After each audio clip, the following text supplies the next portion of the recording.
Pero debemos conversar con ustedes a propósito del efemérides, a propósito del éxito del partido fundado por Ramfis Domínguez Trujillo y esta novedad de la publicación Su nombre es Patria. Le confieso que me sorprendió de manera muy favorable y aquí la tenemos a usted, tenemos el libro y tenemos la información. Bienvenida, Luisa.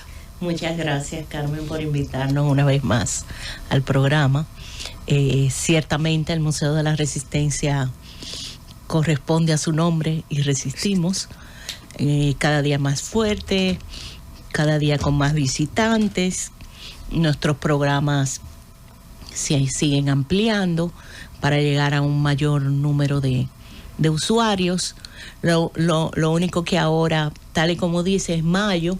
Bueno, en mayo nosotros tenemos una actividad muy interesante que organizan los voluntarios del museo, que son las elecciones infantiles. Se hacen elecciones y se le enseña a los niños el proceso democrático para elegir y ser elegido. Pero sí, en mayo eso, y que están remodelando la ciudad colonial. Y eso es una locura. Sí. Nos van a cerrar la calle. Creo que el trabajo son 3 meses, pero el museo continúa abierto y ellos le dejan, los contratistas dejan espacios para poder accesar al museo, pero igual eso le produce a uno mucho estrés. Y bueno, dentro del programa de publicaciones, el primer libro que acabamos de sacar es Su nombre es Patria, en conmemoración del centenario de Patria. Es una edición ampliada del libro que habíamos sacado hace unos años. Ahí lo tenemos. Es muy bueno porque el libro destapa una historia poco conocida, que es la historia individual de Patria y Pedrito, ese matrimonio que puso su casa al servicio de la resistencia. Esa era la casa de resguardo donde se hacían las reuniones, donde se armaban las bombas de estruendo, donde se guardaban armas, donde se hacían las cosas. Era la casa segura. Y es importante conocer esa historia porque el tiempo ha hecho que la leyenda de las Mirabal las convierta en referentes inalcanzables. Eso mismo hicieron con el Cristo de la Libertad. Con Duarte es un referente inalcanzable. Y la realidad es que eran mujeres que luchaban con los mismos problemas que luchan las mujeres hoy en día y cualquier mujer, ahora que ellas se levantan por encima de eso. Entonces, es interesante y es importante aterrizar esos personajes y esas historias. Las otras 2 publicaciones del año corresponden a la expedición de Luperón, que son las reediciones de 2 joyas agotadas hace años, el libro de Don Tulio Arbelo, Cayo Confiti Luperón, sí, y el libro de Horacio Julio Ornes Coascú, de la expedición de Luperón. Y entonces esto lo hacemos, esa reedición, por el 75 aniversario de la expedición, que es este año. Son los 3 libros que el museo tiene en programa. Ese libro, ahora que mencionas a el queridísimo Tulio Hostilio Arbelo Delgado, ese libro tiene un valor por la absoluta sinceridad y crudeza de Tulio Arbelo Delgado. Yo pienso que ese es el valor máximo que tiene, y uno lo lee y dice, pero él está hablando de fracasos, él está hablando de lo que ocurrió, él está hablando de frustración, y lo hace del mismo modo. El mismo caso de Horacio Julio Ornes Coascú, con más técnico si usted quiere, pero lo de Tulio, no sé, bueno, a los 2 los conocí, pero qué bueno que el museo haga eso. Mire, cuando usted dice aterrizar los personajes, leyendo Su nombre es Patria, yo creo que el museo hace un servicio extraordinario, porque todavía ese heroísmo cotidiano, provinciano, de personas que arriesgaron familias sin tener una claque atrás, simplemente por convicción y valentía, Yo creo que a partir de testimonios como estos, que fue publicado antes, se podría entender mejor cómo se resistió en nuestro país. Más, como usted dice, acercándolo, y no puedo dejar atrás el caso en mi pueblo de tantos personajes en Puerto Plata, que desde la cotidianidad, la sencillez y la domesticidad se atrevieron. El caso de la familia Pimentel de Lemos es un caso emblemático. José Eugenio Pimentel de Lemos, Don Chujo debe ser su nombre es Don Chujo también, usted sabe, y Doña Belín, y muchísimas personas más, familias completas. Nosotros estamos entrando en esa etapa de tratar de rescatar muchos nombres no conocidos. Claro, eso es un trabajo arduo de investigación y largo, lleva tiempo, pero con el convenio que tenemos con el Ministerio de Educación se agregaron algunas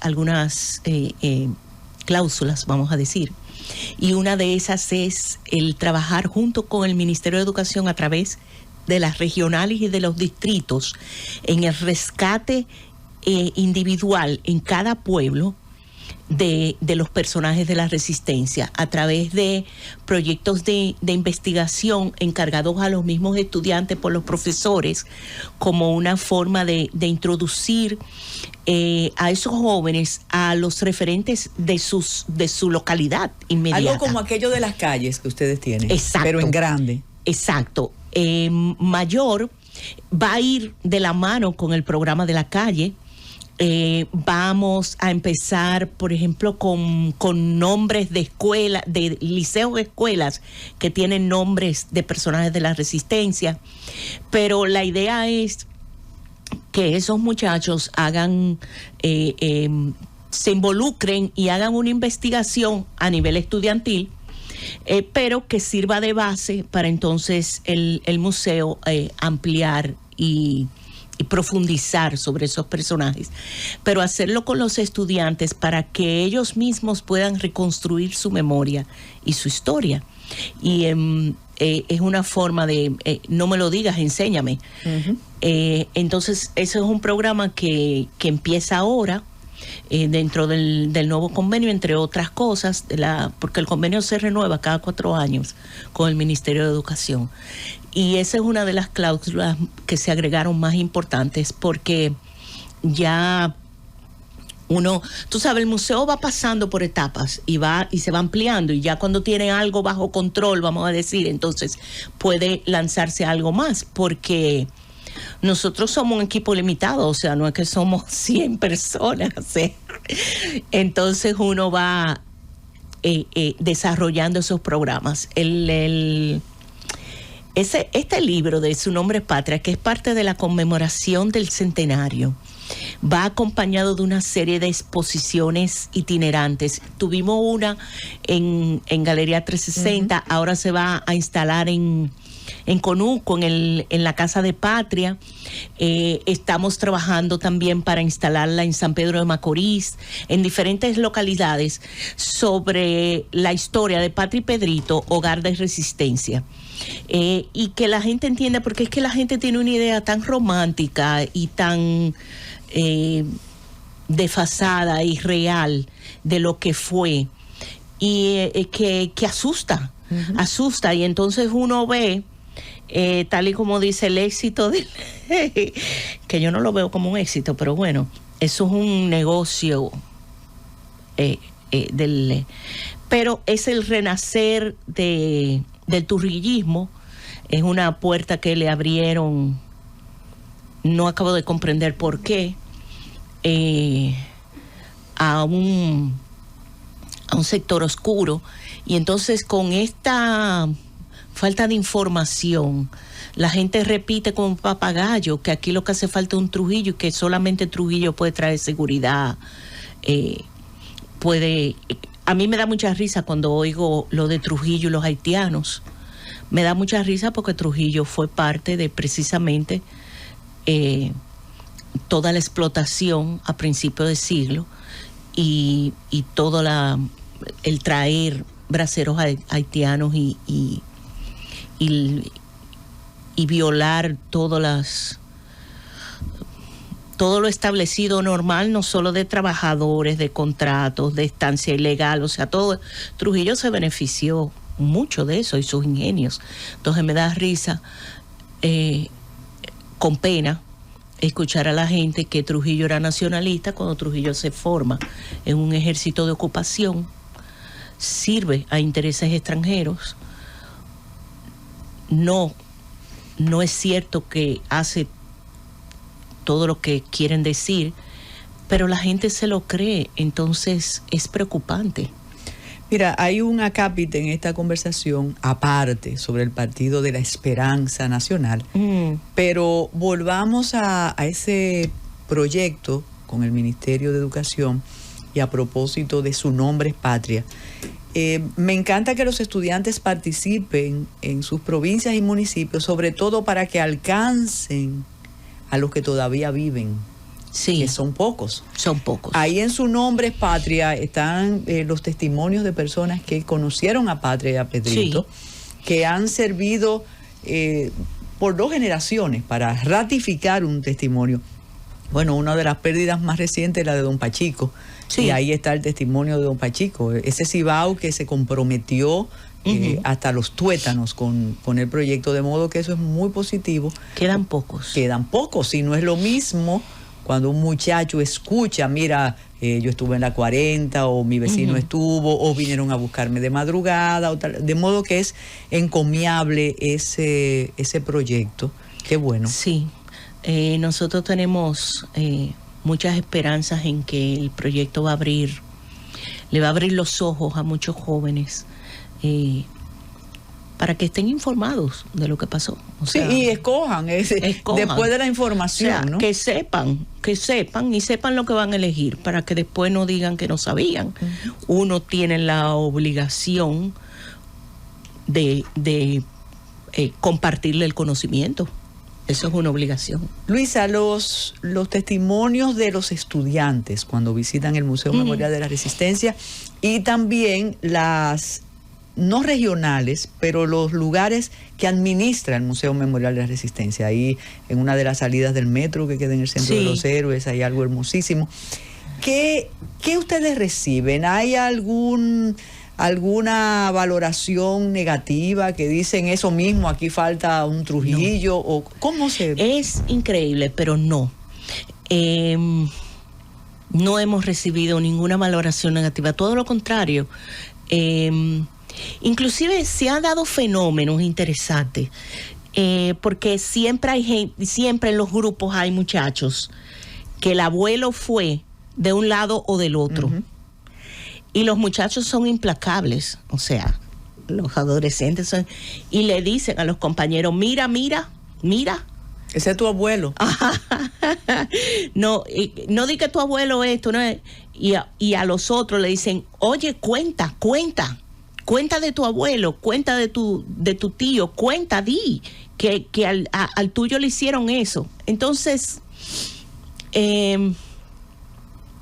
los muchachos salen con información. Por lo menos si tienen una valoración negativa, no la manifiestan. No se sienten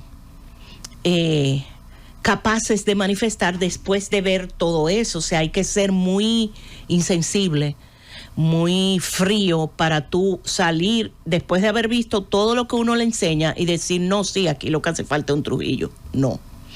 Hay inclusive algunos que dicen que se han preguntado, pero no hay un nieto de él que quiere ser presidente, pero ¿y cómo se atreve? Hay esos comentarios. Hay comentarios de cómo es posible que a uno no le cuenten estas cosas, que uno no sepa.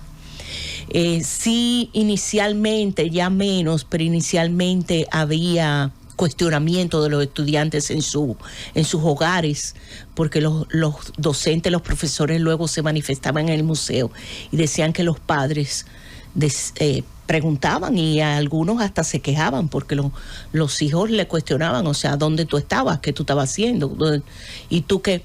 Inclusive ha pasado que luego se han acercado Y me han preguntado directamente a mí y también al equipo de educación.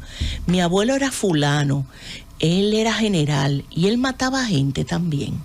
Uy, duro eso, ¿no? Ajá. Entonces hay que entender que no todos los militares eran asesinos. O sea, eso era un pequeño grupo. No todo el que trabajaba o sea, el gobierno era el mayor empleador. No todo era parte de...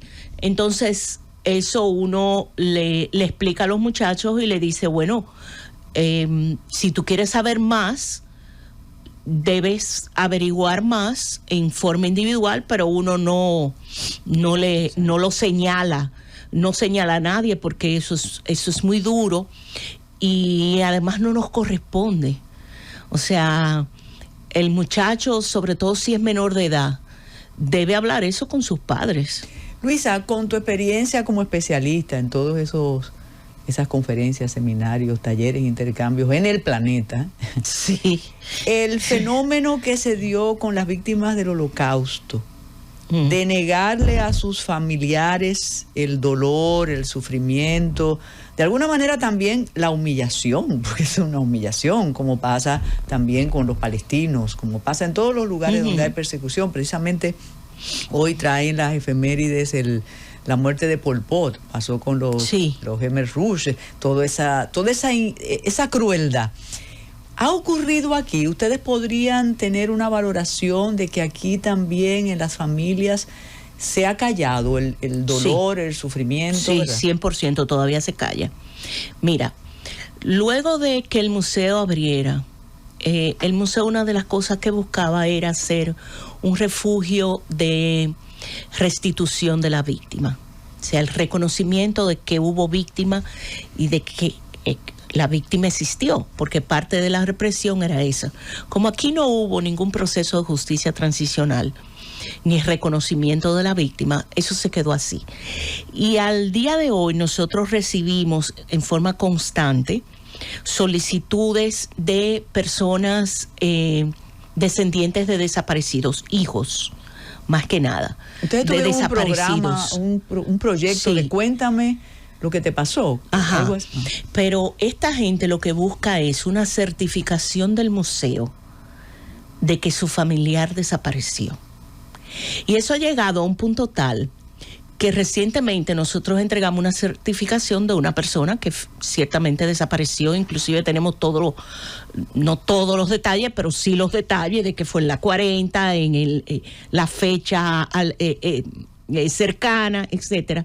Y esa certificación ellos la depositaron en el gobierno español, porque lo que buscaba el nieto era el reconocimiento de la ciudadanía, y el gobierno español la aceptó como buena y válida. Y nos ha pasado con otros descendientes con problemas, por ejemplo, de partición de herencia, de tierras que estaban a nombre de los padres o de los abuelos, y que entonces llegó el momento y esa persona desaparecida. Entonces, eso lo que ha puesto en evidencia es el vacío que ha dejado el Estado dominicano frente a esas personas desaparecidas, y cómo la gente ha ido recuperando o ganando el valor de decir, sí, mi papá lo desaparecieron, mi papá fue fulano de tal, se lo llevaron tal día y no lo volvimos a ver. Y nosotros queremos que el museo certifique si eso es verdad o no, que busque y nos diga. Y se hace. Uno busca y certifica que esa persona pasó eso. Entonces, eso no se veía antes, porque la gente callaba con cierto nivel de vergüenza. Ya hoy en día no se reconoce como una vergüenza, y eso significa madurez democrática y madurez en la conciencia ciudadana de la gente en general, y nosotros nos sentimos muy pero muy satisfechos de que el museo ha puesto su granito de arena en ese sentido. Y esa es la razón por la cual nosotros resistimos y seguimos resistiendo. Porque yo lo que soy es una cara. Yo soy una cara de un grupo de personas que hay detrás, que empujan por ese derecho que hay, el derecho a la verdad, el derecho a la memoria, el derecho a la justicia, ese derecho que tiene la víctima de ser reconocida como tal, como víctima que existió, lo que se llama la recuperación de la víctima. Y ha sido tan bueno que ahora mismo, bueno, nosotros estamos en un proceso asesorando al Museo de la Memoria de Colombia, que es lo que pasó en Colombia, que todavía no está cerrado, no es ni sombra de lo que pasó aquí. O sea, lo de Colombia es una monstruosidad, una barbaridad, millones de víctimas. Pero resulta que ellos han encontrado valioso el trabajo que ha hecho el Museo de la Resistencia en ese sentido de recuperación de las víctimas. Ellos están embarcados en un proyecto de paz total, de recuperación, de la creación del Museo de la Memoria. Y es interesante porque es una forma en la que uno no solamente puede aportar a nosotros y a mí en lo profesional. Para mí es un gran reto porque desde el punto de vista museológico y de museo de memoria, tratar en un museo algo que un conflicto inconcluso es un reto, porque los museos normalmente cierran ciclos. Entonces es un reto y va a establecer un paradigma en lo que es la recuperación de la memoria. Y la museología social y todo eso. Entonces, es importante que la gente se empodere de sus víctimas, y nosotros invitamos a todo aquel que tenga alguna inquietud o que tenga duda a que toque la puerta del museo. No quiere decir que nosotros tenemos todas las respuestas, pero sí nosotros garantizamos que ayudamos a buscar las respuestas. Mira, hay un aspecto jurídico importante. Y a cada rato, ahora que hay tantos desaparecidos aquí, sí, no por razones políticas, y cada vez que a través de los medios nos llega la información, nosotros tratamos ese intento de hacer comunicación diferente, Luisa, tú sabes que es problemático, decir, no, la desaparición es un proceso que se lleva mucho tiempo para declararla. Eso no es que, desapareció Luisa, no, son muchos pasos, sí, y se necesita realmente certificar y ratificar la desaparición por los organismos jurídicos establecidos correspondientes. Sí. Otro detalle muy subjetivo, y ahora que tú mencionas Colombia, pero yo pensando en Chile, en Argentina, en Uruguay, sin irnos a Europa, en El Salvador, en Nicaragua antes del desastre. ¿Por qué aquí no hubo nunca ese interés de documentar las víctimas, de documentar el horror? ¿Qué nos pasó? ¿Era que había tanto compromiso precisamente con el trujillato de los mismos que después fueron víctimas que no se atrevieron? Porque no hubo ese proceso que hubo en otros países. Exceptuando el proceso de Europa que lo encabeza los judíos organizados en el Holocausto, todos los demás procesos son posteriores al dominicano. O sea, lo que pasa en El Salvador, en Nicaragua, en Argentina, Chile, es en otro momento y otro tipo de dictaduras. Yo no Brasil diría hizo que... lo propio. Brasil. Claro, sí, pero lo hizo ahora. Sí, es cierto. Lo hizo ahora. Fue en los 60. Y Brasil fue en los 60, pero lo hizo ahora. Nunca es tarde. Yo no diría que es compromiso de las víctimas. Aquí nosotros eliminamos a Trujillo, a los Trujillo los sacamos del país, pero el sistema no se desmontó. Hay que entender que aquí hubo un Consejo de Estado que creó una fiscalía especial para investigar los crímenes. Y de ahí sale el juicio a los asesinos de las hermanas Mirabal, que quieren decir que... Ramfi no se acuerda, Ramfi Rafael. No, que el juicio, que si yo qué... No, y a mí me suena como tan novelesco, los documentos de la CIA. Eso suena novelesco.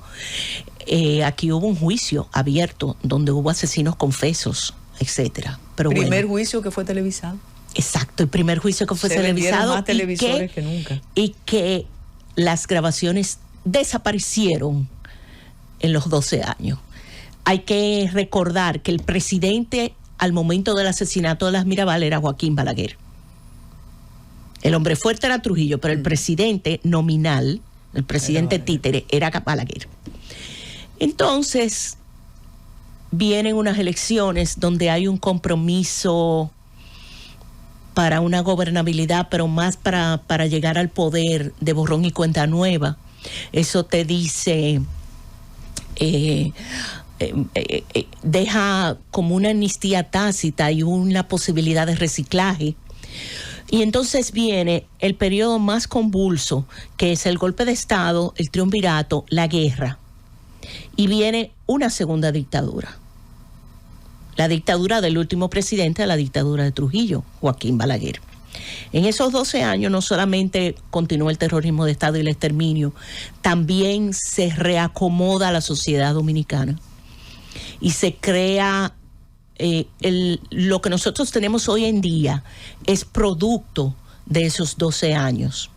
Entonces, hay que entender que ese Joaquín Balaguer permanece en la esfera de poder, política de poder, hasta hace poco tiempo, donde el tránsito a la democracia es un tránsito parcial con Antonio Guzmán, porque Balaguer conserva el poder del Congreso. Y luego hay un tránsito a una transición a la modernidad, aliados de la mano de Balaguer. Entonces todo eso hay que tenerlo en cuenta al momento de pensar el por qué no hubo ese proceso de que nosotros llamamos justicia transicional, ese proceso de reconocimiento de las víctimas y eso. Hoy día, donde ya esos personajes no están sobre la palestra, donde ya es la mejor oportunidad para hacerlo. Pero ¿qué pasa? La sociedad dominicana es una sociedad que vive con dobles estándares. Por mucho que nos duela y por muy difícil que sea, y yo siempre uso el ejemplo de Pedro Santana y María Trinidad Sánchez en el Panteón de la Patria, por lo alejado que son, por lo evidente que es, como muestra de los dobles estándares dominicanos. Entonces, al día de hoy, la solicitud, que es un derecho de una comisión de la verdad, no ha sido posible, y en muchas ocasiones hemos recibido mensajes de que si nosotros le cambiamos el nombre o le bajamos el tono, es posible, pero que eso es muy, ¿cómo fue que me dijeron la última vez? Muy duro, muy crudo. No, muy crudo. Entonces, si la verdad se condiciona, entonces no es verdad, o sea, entonces no vale la pena. Tiene la sociedad dominicana que decidir que quiere dar un paso hacia adelante en lo que es una sociedad más democrática, en reconocer, restituir a las víctimas como una herramienta de garantía para la no repetición, porque al final eso es lo que se busca. O sea, esa comisión de la verdad que diga qué pasó, a quién le pasó y cómo pasó, es para ser utilizada como una herramienta para la garantía de no repetición, que es lo que se busca. Porque una vez una persona me dijo que era lo que nosotros queríamos, meter presa a la gente 60 años después. Le digo, no, eso es absurdo y eso es simplificar las cosas. Entonces, hay que tomar en consideración todo eso. Hubo un reciclaje. La clase política y la clase económica fue reciclada del trujillismo. Hay instituciones aquí y prácticas trujillistas intactas. Entonces, todo eso es parte del mangú en el que nosotros vivimos los dominicanos. Ahora, siempre se puede rectificar y siempre se pueden doblar y tomar medidas y hacer cosas para fortalecer más nuestra democracia, porque al final la institucionalidad de la democracia nos beneficia a todos, el fortalecimiento. Mira, ya casi terminamos. ¿Dónde se consigue Su Nombre es Patria? Y de alguna manera algunos opinantes dicen que desde el Museo Memorial de Resistencia se ha sido injusto con el Partido de la Esperanza Nacional, que ese partido tiene todas las condiciones para existir, que el único inconveniente es el de su candidato a la presidencia, porque tú sabes que él tiene el asunto de la doble nacionalidad y no ha renunciado a la nacionalidad estadounidense. Sí. ¿Qué nos dices? Mira, primero, su nombre es patria, lo consiguen en la librería del museo. En cuanto al partido, mira, el museo no se ha involucrado nunca en cosas políticas. Sí, la Fundación Hijos, de la cual somos parte, y entonces muchos de los miembros del museo son parte y la gente tiende a confundir una cosa con la otra. El museo lo que hace es contar la verdad. Los Hijos consideramos que ese es un partido condenado en Estados Unidos por una práctica, me parece que el cargo fue fraude, ¿no? Por un fraude. Entonces, nada nos dice a nosotros que aquí no es lo mismo, porque es exactamente el mismo partido, con las mismas personas y con la misma práctica. Y por suerte, la democracia nos permite a nosotros cuestionar y a ellos le permite también cuestionarnos a nosotros, pero también les exige respuestas que no han dado, donde presentan documentos que la Junta Central Electoral fueron solicitados y al día de hoy, hace meses, no han entregado, sobre las firmas que